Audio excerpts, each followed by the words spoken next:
सभी श्रोताओं को नमस्कार। आज हमारा सौभाग्य है कि रेडियो बूस्ट पर फरीदाबाद से हमारे बड़े प्यारे मेहमान पधारे हुए हैं और मैं एक एक करके पहले उनका परिचय कराऊंगी और उसके बाद उनको काव्य पाठ के लिए आमंत्रित करूंगी। और सबसे बड़ी एक अच्छी बात ये भी है कि आज हमारे रेडियो बूस्ट के एमडी साहब भी इस प्रोग्राम में शिरकत कर रहे हैं। बहुत बहुत धन्यवाद। मोहन संप्रास जी का नाम आप सबको पता है, ये किसी परिचय के मोहताज नहीं है। आप अच्छी गजलें लिखते हैं, सुंदर मुक्तक कहते हैं। तो सबसे पहले मैं मोहन संप्रास जी को बुलाना चाहूंगी कि वो अपने काव्य पाठ से हम सभी को आनंदित करें। नमस्कार। नमस्ते। मैं शुरुआत करता हूँ कि कह नहीं सकता तमाशा देखता हूँ, कह नहीं सकता तमाशा देखता हूँ, आपकी आंखों में क्या क्या देखता हूँ, आपकी आंखों में क्या क्या देखता हूँ।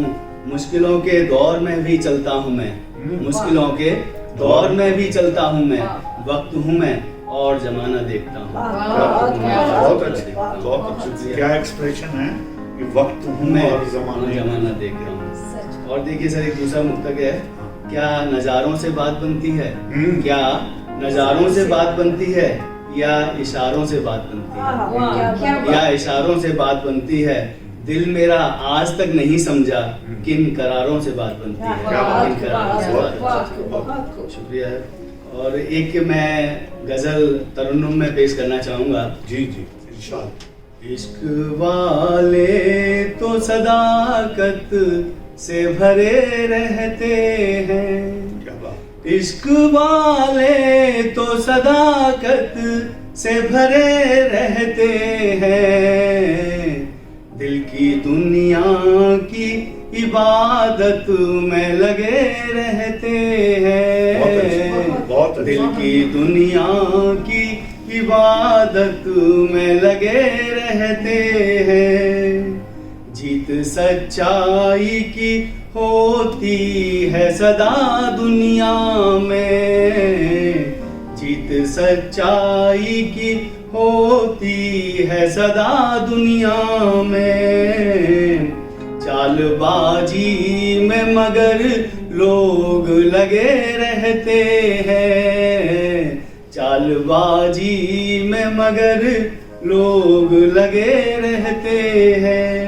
और अगला शेर है कि भस्म कर देगा तुझे तेरा ही अपना आपा, भस्म कर देगा तुझे तेरा ही अपना आपा। सूखी मिट्टी में कहाँ फूल खिला करते हैं, सूखी मिट्टी में कहाँ फूल खिला करते हैं। जिस्म की चाह में क्यों आंखें सदा रहती हैं, जिस्म की चाह में क्यों आंखें सदा रहती हैं। जिस्म की चाह के क्यों रोग लगे रहते हैं, जिस्म की चाह के क्यों रोग लगे रहते हैं। और इस गजल का आखिरी शेर है कि प्यार तुम खुद से करो और लुटाओ खुशियाँ, प्यार तुम खुद से करो और लुटाओ खुशियाँ। प्यार वालों को कहाँ शिकवे गिले रहते हैं, प्यार वालों को कहाँ शिकवे गिले रहते हैं। इश्क वाले तो सदाकत से भरे रहते हैं, दिल की दुनिया की इबादत में लगे रहते हैं। बहुत बहुत शुक्रिया। बहुत सुंदर बात कही कि इतना तरन्नुम में एक तो आपने गाया और पूरा जीवन दर्शन जो है छोटी सी एक एक शेर जो है बहुत वजनदार था, जिसके लिए आपको बहुत बहुत बधाई।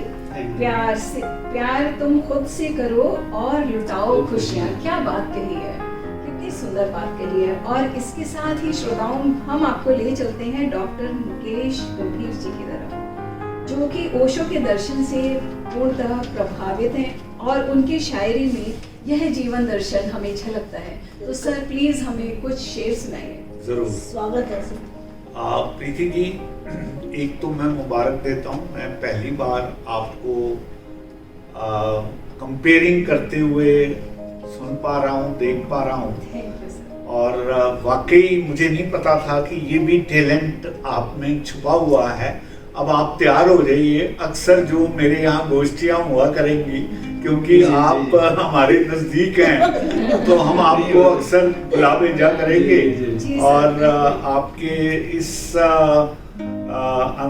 जो आपका प्रखर तरीका है, जिस ढंग से आप ये कंडक्ट कर रही हैं, उसका हम बार बार लाभ उठाएंगे। अब आपने आदेश दिया है मुझे, और साथ ही आपने ये कहा कि मैं ओशो की साहित्य से प्रभावित हूँ। निस्संदेह मैं इसको अपना प्रिविलेज मानता हूँ कि ओशो के दर्शन से मैं प्रभावित हूँ। पहले मैं आपको 2 कतार शायरी से रिलेटेड सुनाता हूँ, उसके बाद वो कतार जिनमें ओशो का दर्शन झलकता है। तो पहले तो मैं शायरी को क्या लेके चलता हूँ वो बताना चाहूंगा। मैं कहा करता हूँ कि मेरी शायरी मुझको सुकून देती है, मेरी शायरी मुझको सुकून देती है, और रग रग में मेरे नया खून देती है। और आगे कहा कि दुनिया तलाशती है दौलत में, दुनिया तलाशती है दौलत में, मुझको अल्फाज में ये जनून देती है, अल्फाज में ये जनून देती है। मैं दिलों के सच्चे जज्बात लिखता हूँ, मैं दिलों के सच्चे जज्बात लिखता हूँ, और होंठों तक आके जो रुक जाएं अल्फाज लिखता हूँ। क्या बात। कहने को कहता हूँ मैं बात अपनी, उसमें छुपी तुम्हारी ही बात लिखता हूँ, छुपी तुम्हारी ही बात।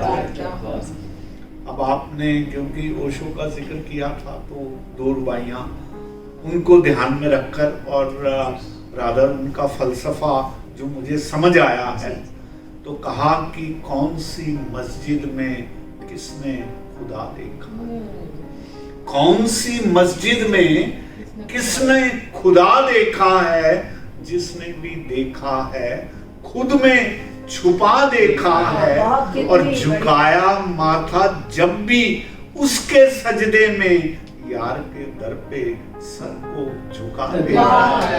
कौन सी मस्जिद में किसने खुदा देखा है। बहुत सुंदर। और आगे कहा बंधु कि यूं ही लड़खड़ा के गिरने से सहारे नहीं मिलते, यूं ही लड़खड़ा के गिरने से सहारे नहीं मिलते, और यूं ही डूब जाने से किनारे नहीं मिलते। यार ही मिला दे रब से बात और है, वरना उम्र भर उसके इशारे नहीं मिलेंगे, वरना उम्र भर उसके इशारे नहीं मिलेंगे। सर जीवन की सच्चाई बता देते हैं। और धन्यवाद। यही जो है जीवन की सबसे बड़ी बात है कि हम लोग ये ध्यान रखें कि हमें क्या इशारा कर रहा है वो परमात्मा जो हमें इशारा कर रहा है, हम उसको पकड़ पाएं और आगे बढ़ें। यही एक सफल जीवन होने का सूत्र है ना। और इसी के साथ मैं बुलाऊंगी डॉक्टर बबीता गर्ग सहर जी। जैसे कि इन्होंने अपने नाम के पीछे सहर लगा रखा है, मुझे लगता है कि वो हमेशा उजाले से भरी हुई हैं। और अभी मेरी बात हो रही थी यहाँ काव्य पाठ करने से पहले, हमारी 2-4 मिनट बात हुई तो पता चला कि उनके पति भी बहुत अच्छा लिखते हैं और बेटी भी थिएटर में है। तो पूरे परिवार को मैं बहुत बधाई देती हूँ और आपको सुनने के लिए हम सभी बहुत बेताब हैं। धन्यवाद। और आपने इतनी प्रशंसा की उसके लिए धन्यवाद। मैं बहुत कुछ नहीं लिखती हूँ, अभी तो मेरी जीवन की काव्य जीवन की शुरुआत है, आरंभ। आराम ही तो इम्पोर्टेंट है। आराम ही माशाल्लाह, अगर शुरुआत ऐसी है तो पता नहीं अंजाम क्या होगा। आगाज इतना अच्छा है। सही है। मैं एक दो पंक्तियों से अपना परिचय देती हूँ, जी, उसके जी, बाद जी। एक छोटा सा गीत जी। कि गिराकर देख लो चाहे मुझे दुनिया के बाशिंदों, क्या बात है। गिराकर देख लो चाहे मुझे दुनिया के बाशिंदों, मुझे गिरकर दोबारा भी संभलना खूब आता। क्या बात, क्या बहुत बहुत सुंदर। वेरी पॉजिटिव मूड, वेरी बहुत पॉजिटिव। सुंदर। और एक गीत आपके समक्ष रखती हूँ, रेडियो बूज के सभी श्रोताओं को भी मैं ये गीत समर्पित करती हूँ, क्योंकि ये आजकल की जो हमारी भागदौड़ वाली जिंदगी है उससे संबंधित है। हम सब गुस्से में, क्रोध में रहते हैं, तो एक बहुत सरल सा गीत है ये, सुनिएगा कि गुस्से का तूफान उठे जब 10 तक गिनती गिन लेना, बहुत अच्छा। गुस्से का तूफान उठे जब 10 तक गिनती गिन लेना, बुरा भला कहने से पहले ठंडा पानी पी लेना, कि बुरा भला कहने से पहले ठंडा पानी पी लेना।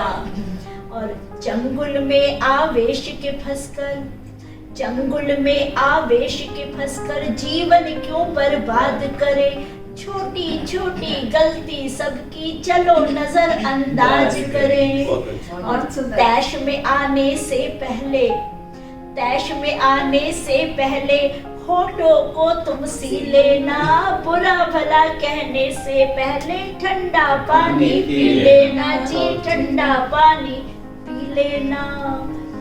और हम सब इंसान हैं, बुराई करते रहते हैं एक दूसरे की, और हमारी भी होती रहती है। तो उस पर मैं लिखती हूँ, कहा है मैंने कि जब भी करे बुराई कोई, जब भी करे बुराई कोई, थामे संयम को रखना, जीवन में आगे बढ़ने को पुस्तक प्रेमी बन जाना, पुस्तक प्रेमी बन जाना। बदला लेने से पहले, बदला लेने से पहले सुध अपनों की लेना, बुरा भला कहने से पहले ठंडा पानी पी लेना जी, ठंडा पानी पी लेना। क्या बात कही है। और अंतिम बंद है इसका कि देनी हो तो ताली देना, देनी हो तो ताली देना, लेकिन गाली से बचना। देनी हो तो ताली देना, लेकिन गाली से बचना। नफरत के तोड़ो दरवाजे, प्यार की राह पे चलना। नफरत के तोड़ो दरवाजे, प्यार की राह पे चलना।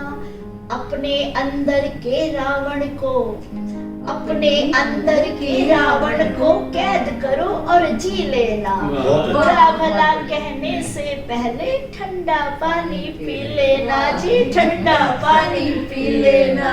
क्या बात है, क्या बात है। बहुत- एक छोटी सी कविता और उसमें जीवन के सारे सूत्र। आज हमारे तीनों कवियों ने यही सिखाया हमें। तो अब हम चल रहे हैं प्रीति ऋतु। जी, जो कुछ बबीता जी ने बोला है, जी। इसको मैं अपनी एक रुबाई से एंडोर्स करना चाहता हूँ। जी जी जी बिल्कुल। कि मुखालफत से मेरी शख्सियत निखरती है, मुखालफत से मेरी शख्सियत निखरती है, इसलिए दुश्मनों को भी एहतराम करता हूँ। बहुत सुंदर बात बस है। हम लोगों को रुबाइयाँ लिखनी नहीं आई अभी, सीखनी आ है जाइए, सर आ से। जाइए। पर आपने बहुत खूबसूरत लिखा है, Yes. जो भी लिखा है वो बहुत ही बहुत सुंदर ही है। और जबरदस्त। सबसे बड़ी फुल बात ऑफ है, मैसेज। हाँ, Yes. हर एक पंक्ति इनका तो सभी गीत लाजवाब पाठ्यक्रम थी। में भी सम्मिलित हो सकता है। Yes. स्कूल के पाठ्यक्रम में। बिल्कुल। ना, सुंदर गीत है, बहुत अच्छा। मैं ये सर को तो शायद पता है, गंभीर सर को, कि ये गीत मैंने तब लिखा जब बाल सुधार गृह में Yes. मुझे आमंत्रित किया अच्छा, गया। और बच्चों के लिए ही लिखा बहुत है। जी, अच्छा। बहुत अच्छा गीत और है। ये मैं यही कहने वाली थी कि ये बच्चों से लेके बूढ़ों तक अप्लाई हो रही है। बिल्कुल ऐसा ही हो रहा है। अभी मेरी ऋतु अस्थाना रूही फरीदाबादी के पास पहुंचने का वक्त आ गया है और रितु जी से मेरी बात हुई थी और रितु जी ने मुझे बताया कि कवि का धर्म यही है कि वो हमें प्रेरणा दे, वो जो भी Yes, लिखे। तो yes. मैं रितु जी की इस भावना का बहुत बहुत आदर करती हूँ और उन्हें सादर निमंत्रित करती हूँ कि वो आए और श्रोताओं को अब लाभान्वित करें। सभी को मेरा नमस्कार, माँ सरस्वती को नमस्कार करती हूँ, वंदन करती हूँ और रेडियो बूस्ट को मैं बहुत शुभकामनाएं देती हूँ और कि मुझे आमंत्रित किया। जी। सर का भी बहुत बहुत धन्यवाद। सभी श्रोताओं को मैं एक गज़ल पेश करना चाहती हूँ, सुनिएगा। ये सूफियाना गज़ल है तो ये थोड़ा ध्यान में रख के इसका आनंद लीजिए। गज़ल का मतलब पेश करती हूँ। हम सफर हम ज़बा हम नवा चाहिए, क्या बात, हम सफर हम ज़बा हम नवा चाहिए, हम सफर हम ज़बा हम नवा चाहिए, कब हमें आरज़ू के खुदा चाहिए, कब हमें आरज़ू के खुदा चाहिए। और उसने मतलब देखिएगा। मिल गया तू हमें और क्या चाहिए, बहुत अच्छा। मिल गया तू हमें और क्या चाहिए, अब मिट्टी हर तलब क्यों वफा चाहिए, अब मिट्टी हर तलब क्यों वफा चाहिए। और शेर हाजिर है। जो करे मुझ पे तारी तेरा ही नशा, जो करे मुझ पे तारी तेरा ही नशा, कारगर खास वो कीमिया चाहिए, कारगर खास वो कीमिया चाहिए। और शेर देखिए। जिसके जरिए संवरती रहूं हर घड़ी, जिसके जरिए संवरती रहूं हर घड़ी, आप सा बेहतर आईना चाहिए। एक बार फिर पढ़िए ना। जिसके जरिए संवरती रहूं हर घड़ी, जिसके जरिए संवरती रहूं हर घड़ी, आप सा बेहतर आईना चाहिए। और ये देखिएगा, ये मेरा पसंदीदा शेर है। जी जी। कि खता दिल लगाने की बस इसलिए, इस शेर को आप मीरा बाई से जोड़ के देखें जरा सा, तो मजा आएगा, आनंद आएगा। कि खता दिल लगाने की बस इसलिए, कि खता दिल लगाने की बस इसलिए, के सजा में भी हमको मजा चाहिए, के सजा में भी हमको मजा चाहिए। हर कदम जिस जगह ढल रही हो बका में इसकी सच्चाई, ईमानदारी। हर कदम जिस जगह ढल रही हो बका, हर कदम जिस जगह ढल रही हो बका, तेरा पहलू वही मैं कदा चाहिए, तेरा पहलू वही मैं कदा चाहिए। और ये शेर देखिएगा। रस्मे उल्फत निभाने को ता जिंदगी, रस्मे उल्फत निभाने को ता जिंदगी, जख्म दिल भी मुसलसल हरा चाहिए, बहुत सही, बहुत सही, जख्म दिल भी मुसलसल हरा चाहिए। और आज के दौर का शेर है। दौर हाजिर में मर्ज़े सुखन है जिन्हें, सुखन इसकी काबे का शौक है जिनको, दौर हाजिर में मर्ज़े सुखन है जिन्हें, दौर हाजिर में मर्ज़े सुखन है जिन्हें, दाद में भी उन्हें मरहबा चाहिए, दाद में भी उन्हें मरहबा चाहिए। और ये शेर देखिए, सच्चा शेर है। उसकी मर्जी बिना कुछ भी मुमकिन नहीं, उसकी मर्जी बिना कुछ भी मुमकिन नहीं, उसकी मर्जी बिना कुछ भी मुमकिन नहीं। लम्हा दर लम्हा रब की रजा चाहिए, लम्हा दर लम्हा रब की रजा चाहिए। और देखिए हम क्या कर सकते हैं कि हमारा यार, हमारा रब हमारे साथ रहे, हमारे पहलू में रहे।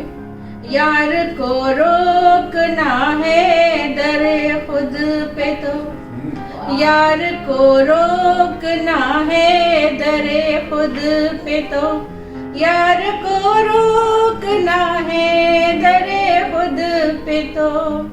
तुझ में कातिल हंसी हर अदा चाहिए, तुझ में कातिल हंसी हर अदा चाहिए। और ये देखिएगा, मक्ता पेश करती हूँ। ज्यादातर मैखाने में हम जाते हैं तो हम होश खोते हैं, पर ये मैं इसका उल्टा कह रही हूँ। रेडियो मैखाने में भी, रेडियो बूज में नशा तो है, लेकिन आप होश नहीं खोते, होश पाते हैं। बिल्कुल यही बात मैं कहना चाहती हूँ कि जब हम उसका नशा करते हैं तो क्या होता है। जिसमें सजता रहे होश बढ़ता रहे, जिसमें सजता रहे होश बढ़ता रहे, जिसमें सजता रहे होश बढ़ता रहे। रूही को तो वही मैं कदा चाहिए, रूही को तो वही मैं कदा चाहिए। बहुत बहुत शुक्रिया। रूही जी ने कितना सुंदर काव्य पाठ किया और कितनी अच्छी गजल सुनाई। और मैं आपको रूही जी एक बात बताऊं, मैंने कहीं पढ़ा था नूतन जी के बारे में, फिल्म एक्ट्रेस कि वो चुप करके कहीं वैसे बैठी रहती थी और डायरेक्टर्स को नहीं पता था कि ये लेडी जैसे ही कैमरा ऑन होगा तो क्या कमाल करेगा।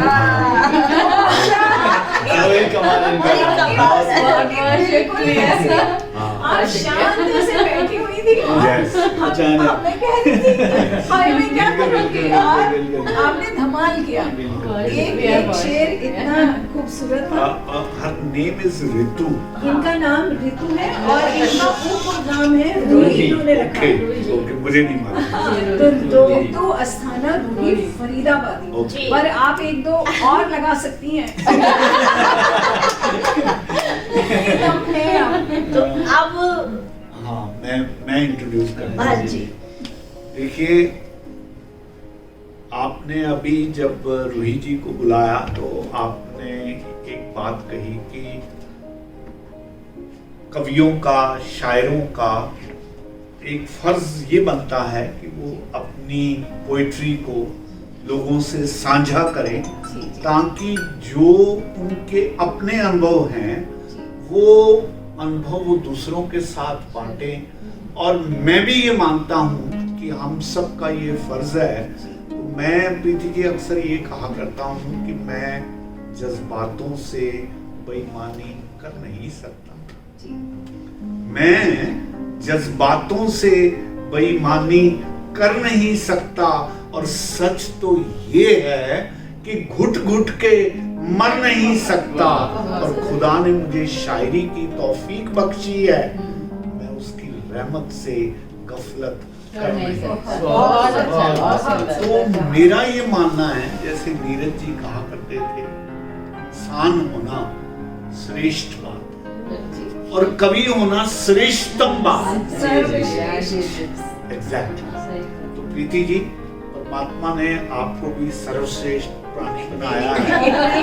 तो आप लोग के लिए कह रही थी मैं। तो हम ये चाहेंगे आपकी कविता का पाठ भी हम सबको सुनने को मिले, ताकि हम बहुत ही रसास्वादन के साथ यहाँ से बाहर निकलें और आपको जहाँ इस बात की आशीष दे रहे हैं कि आपने बहुत अच्छा स्टेज कंडक्ट किया, साथ साथ आपकी कवित्री होने का भी हम अपना जो फर्ज है वो निभाएं। हुआ घोषित नाटक अनायास, हुआ घोषित नाटक अनायास, असमंजस में है सूत्रधार। बुनी न कथा वितान कोई, दर्शकों से कैसे जुड़े तार। कंठ शुष्क हुआ जाता, संवाद खोज नहीं पाता, इस नए जगत का नया खेल, तारतम्य जोड़ बैठेगा मेल। सन्नाटे में दर्शक दम साधे, सोचे अब क्या होगा आगे, ये खेल सभी पर भारी है, यहाँ किसी की नहीं कोई तैयारी है। बहुत अच्छा। सूत्रधार जब शांत हुआ, सूत्रधार जब शांत हुआ, अपनी धड़कन को सुनने लगा, कितने वर्षों के अनुभव को आज यहाँ वह गुनने लगा। बहुत अच्छा। प्रेक्षागृह के अंधेरे में लौ जलती थी मध्यम मध्यम, सूत्रधार की गहरी वाणी बजने लगी जैसे सुर सरगम।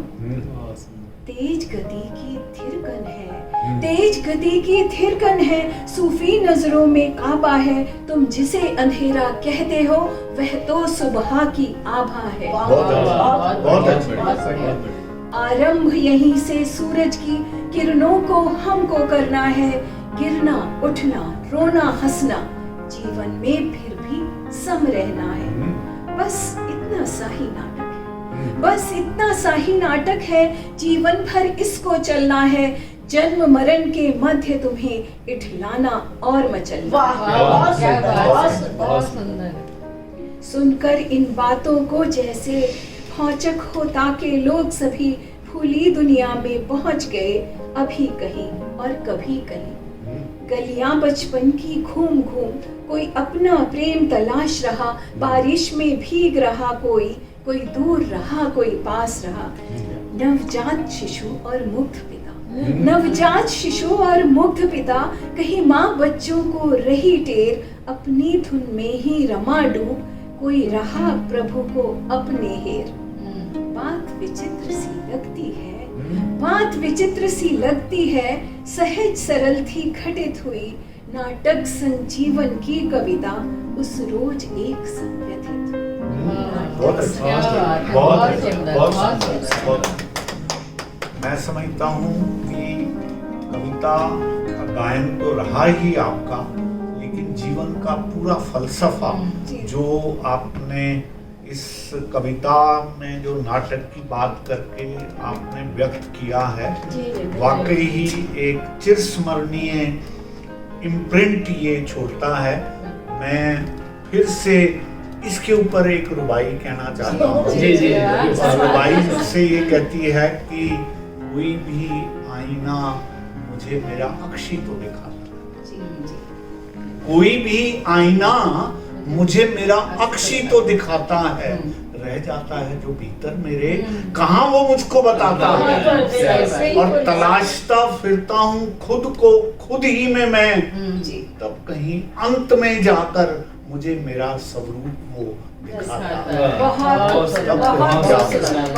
तो आपकी कविता का जो इम्पैक्ट है वो इतना इंडिलेबल है कि मैं समझता हूँ कि बहुत सुंदर शब्दों का चयन करके हिंदी में आपने बहुत ही गूढ़ अर्थों को। आप सभी का बहुत बहुत शुक्रिया, आभार। और सबसे ज़्यादा शुक्रिया मैं इस बात का करना चाहूँगी कि यहाँ पर आकर आप लोगों ने इतना सुंदर काव्य पाठ किया, और इस काव्य का पाठ की ये विशेषता मुझे लगी कि सब ने एक दूसरे को खूब सुना और प्रशंसा की, जो कि किसी भी कवि धर्म के लिए बहुत ही इम्पोर्टेंट है। तो आपको इससे पता चल गया ना कि हम सच्चे कवि हैं।